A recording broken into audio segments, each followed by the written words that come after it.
হাসবুনাল্লাহু নি'মাল ওয়াকিল এই দোয়াটা যদি 33 বার করে পাঠ করতে পারে, আল্লাহ পাক নগদে তাকে 4টা পুরস্কার দান করে দেয়। যেরকম সুবহানাল্লাহ। এবং এই পুরস্কারগুলো আপনি নিজের চোখে দেখতে পারবেন যে হাসবুনাল্লাহু নি'মাল ওয়াকিল এই দোয়াটা পাঠ করার কারণে আল্লাহ পাক আপনাকে কি কি বেনিফিট দান করেছে। 1 নম্বরে আল্লাহ পাক আপনার দুশ্চিন্তা, আপনার টেনশন আল্লাহ পাক দূর করে দিবে। আপনি যতবার দুশ্চিন্তায় থাকেন না কেন, আপনার টেনশন আপনাকে একদম শেষ করে দিচ্ছে। আপনি যদি হাসবুনাল্লাহু নি'মাল ওয়াকিল মানে আল্লাহ আমার জন্য যথেষ্ট, আল্লাহ আমার জন্য অভিভাবক হিসেবে যথেষ্ট, আপনি যদি দোয়া করতে পারেন, আল্লাহ পাক বলেন যে আমি আল্লাহ পাক তার টেনশন, তার দুশ্চিন্তা একেবারে দূর করে দেই। এটা হলো প্রথম নম্বর বেনিফিট। দ্বিতীয় নম্বর বেনিফিট হলো যে এই দোয়াটা যদি কোনো ব্যক্তি নিয়মিত পাঠ করতে পারে, রাসূল সাল্লাল্লাহু আলাইহি ওয়াসাল্লাম বলেন যে আল্লাহ রাব্বুল আলামিন তার বিপদ আপদ বালা মুসিবত আল্লাহ পাক দূর করে দেয়। এটা আল্লাহ পাক নিজেই তার জন্য সাহায্যকারী হয়ে যায়। বিপদ আপদ বালা মুসিবত তার সামনে আর কিচ্ছু রাখে না। আপনি যত হাসবুনাল্লাহু নি'মাল ওয়াকিল পাঠ করবেন, তত আল্লাহ পাক আপনার সামনে থেকে বিপদ বালা মুসিবতটা দূর করে দিবে। এটা হলো 2 নম্বর।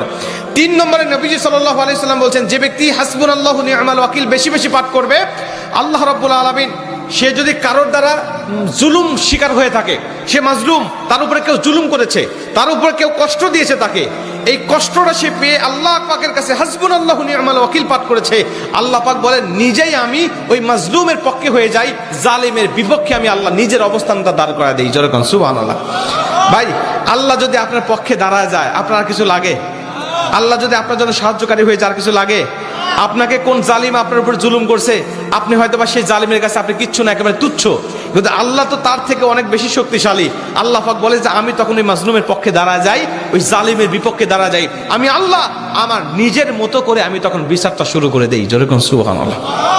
এজন্য যদি কেউ আপনার উপর জুলুম করে, আপনি হতাশা হবেন না, আপনি কষ্ট পাবেন না, আপনি আসমানের দিকে মুখটা উঁচা করে বলবেন হাসবুনাল্লাহু নি'মাল ওয়াকিল নি'মাল মাওলা ওয়া নি'মান নাসির। আপনি এই দোয়াটুকু শুধু পাঠ করবেন, দেখবেন যে আল্লাহ পাক আপনার সব হতাশা, সব দুশ্চিন্তা, সব টেনশন আল্লাহ পাক মুহূর্তের মধ্যেই আল্লাহ পাক আপনার দূর করে দিয়েছে। যেরকম সুবহানাল্লাহ।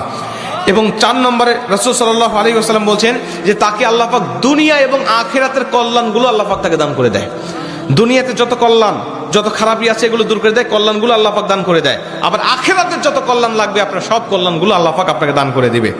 আল্লাহ পাক আমাদের সবাইকে এই 4টি ফজিলতগুলো পাওয়ার আশায় হলেও আল্লাহ পাক আমাদের সবাইকে এই হাসবুনাল্লাহু নি'মাল ওয়াকিল এটা মাগরিবের পরে 33 বার, অনেক মুহাদ্দিস বলছেন ফজরের পরে 33 বার, যদি কোনো ব্যক্তি 11 বার পড়তে চায় সমস্যা নেই, কিন্তু 33 বার পড়তে পারলে সবচেয়ে ভালো ফলাফল পাওয়া যায়। আপনারা অধিকাংশ 33-এর অধিক পড়লেও কোনো সমস্যা নেই। এক কথায় যে ব্যক্তি হাসবুনাল্লাহু নি'মাল ওয়াকিল বেশি বেশি পাঠ করবে, আল্লাহ পাক তাকে এই ফজিলতগুলো দান করবে। যেরকম সুবহানাল্লাহ। যতগুলো আমলের কথা বলা হয়েছে, আল্লাহ পাক আমাকে সহ সবাইকে আমল করার তৌফিক দান করুক।